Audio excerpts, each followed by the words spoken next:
I'm Reverend Dr. J.W. Morrison, Theologist, Central Coast, New South Wales, Australia. Thanks for coming in.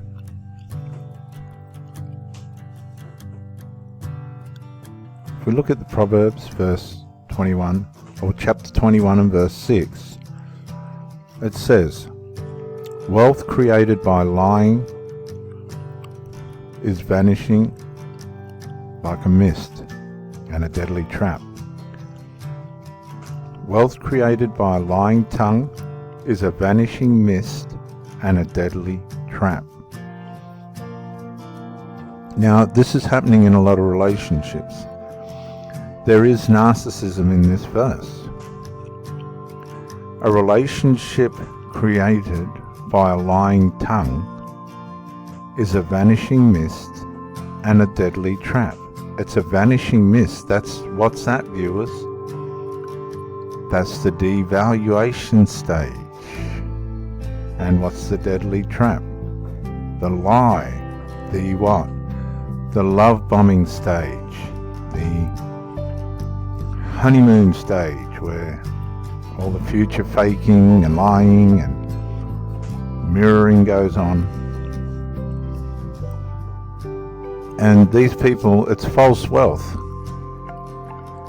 The wealth is you. Not that I'm not saying you're false. The wealth is you. The person that's trying to get your wealth is false. They come with a lying tongue, create a vanishing mist, and it's a deadly trap. Are you with me? The scriptures are powerful.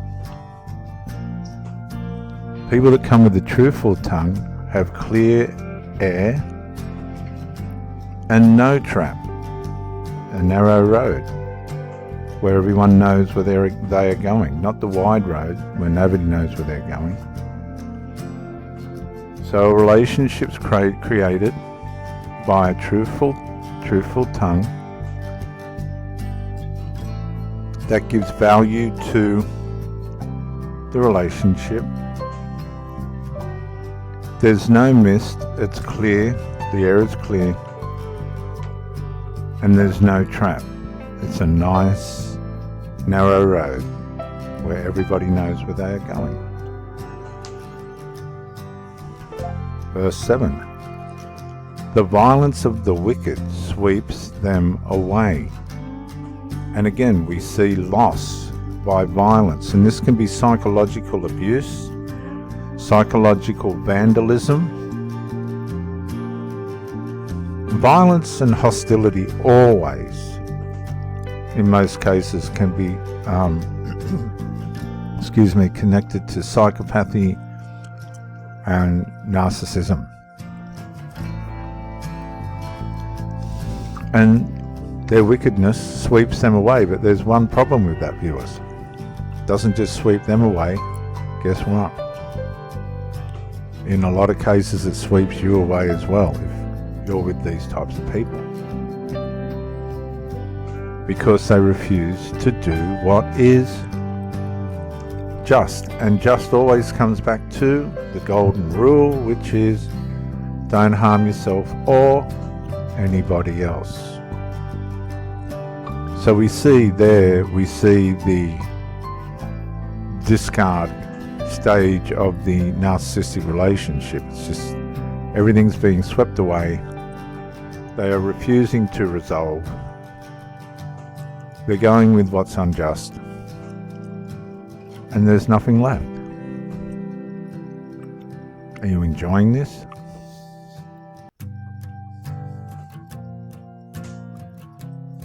Verse 8.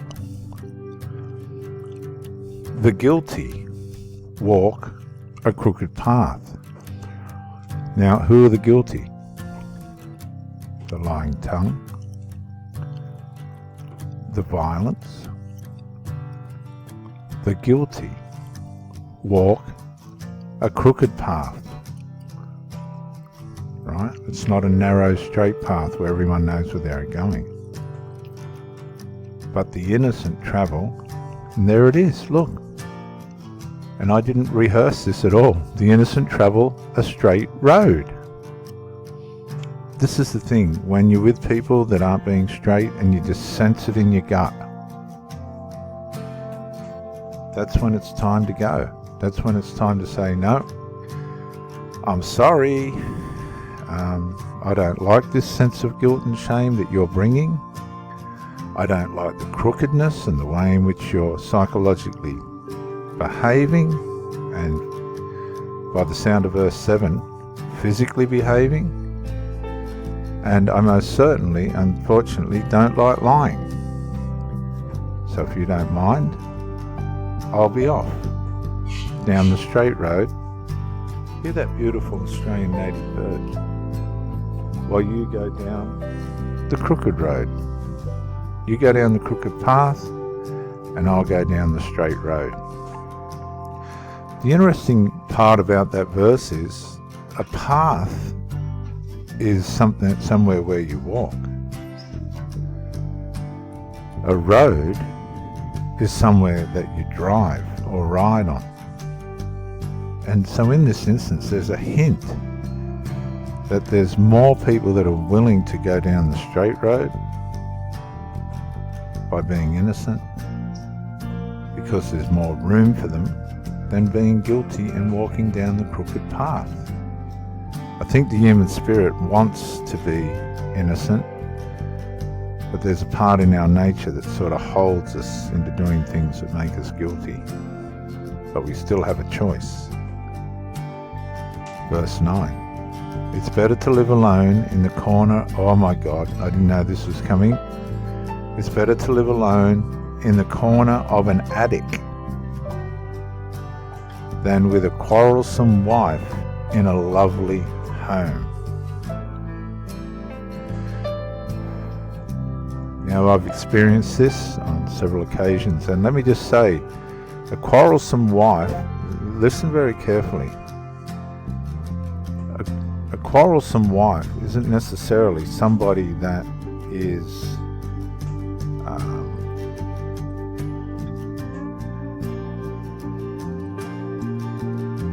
verbally abusing you. It can also be the passive-aggressive woman as well, who doesn't say anything at all. She's just difficult to get on with. You don't know if you're coming or going. You don't know if they're coming or going. They don't say anything. They don't do anything. There's so many aspects to quarrelsome. I remember when I had a very serious kiting accident. My second wife and I were to meet at the Gosford waterfront to go for a lovely walk together. She never showed up. I never had a phone. My phone was broken. This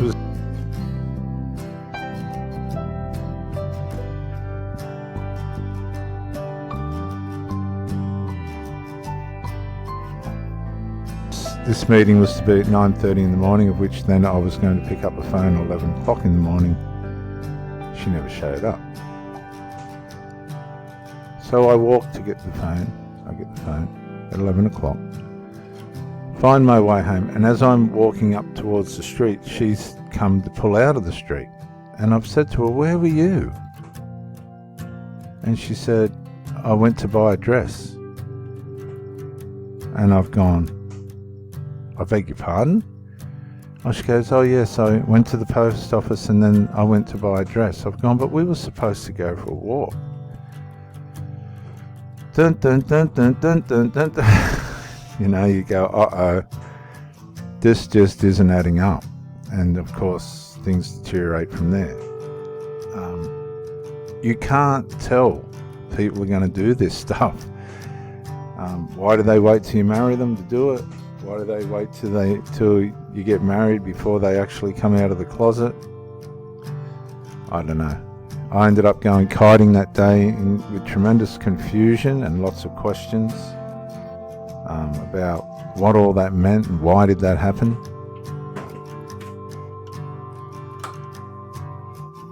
And had a very serious accident. It took 12 months to recover from. Through lack of concentration, I come in from kiting. I just went, no, I'm not able to do this at the moment. My head's just not right. I come in and got taken up into the air on land, 5 meters up, 25 meters across. Fortunately, I came in diagonally. If I had to come straight down, I would have got killed. So 4 years later, my ankle will never be the same, and I put that down to covert narcissism and the trauma that comes with that and the confusion. I was so confused. Why didn't she come down for the walk?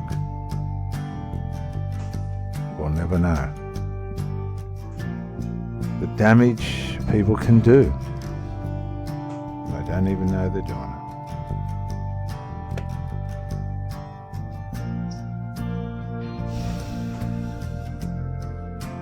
And I learnt this passage. There's a couple of passages.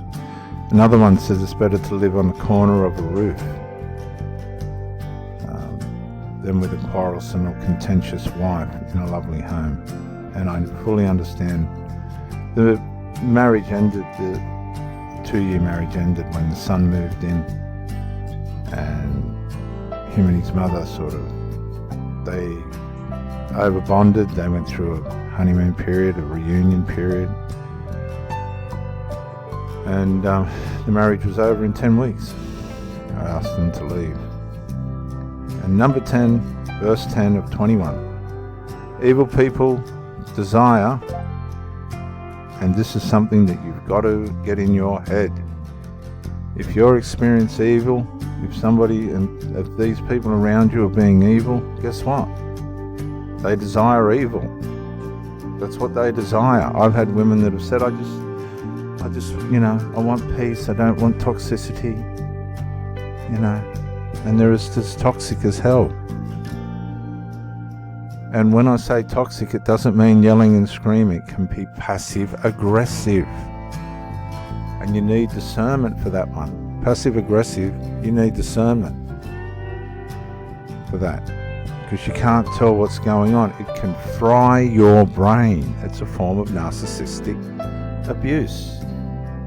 They don't say anything. They don't ring, text.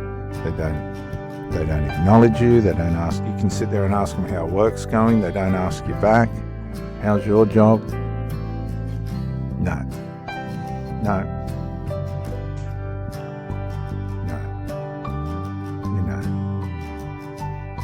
You really cannot be struck down by the beauty of a woman.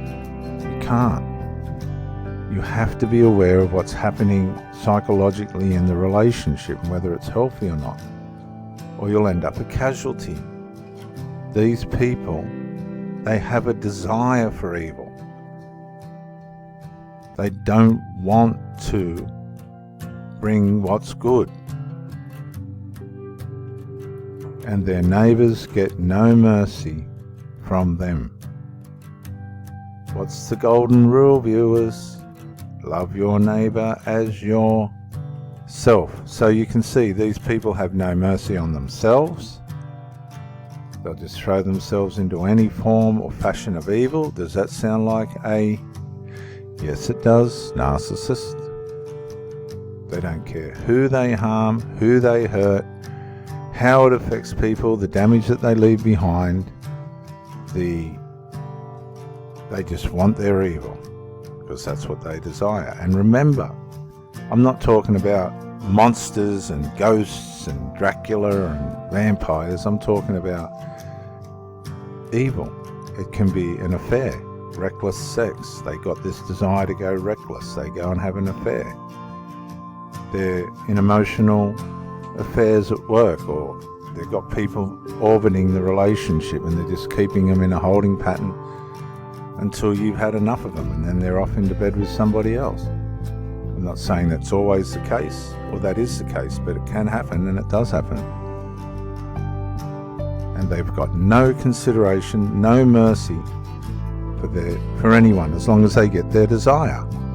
I've seen these mothers starving for man, right?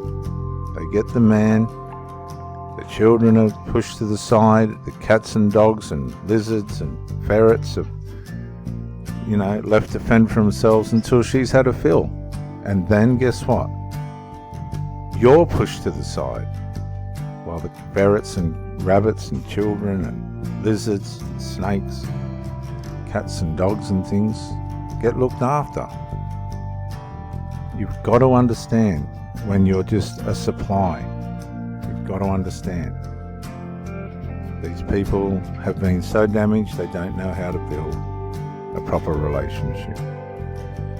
I'm Reverend Dr. J.W. Morrison, theologist from the Central Coast, New South Wales, Australia. There's narcissism again in the scriptures. I'm not saying it's full-blown MPD, but there is characteristics of it there. Thank you for joining me, and bye for now.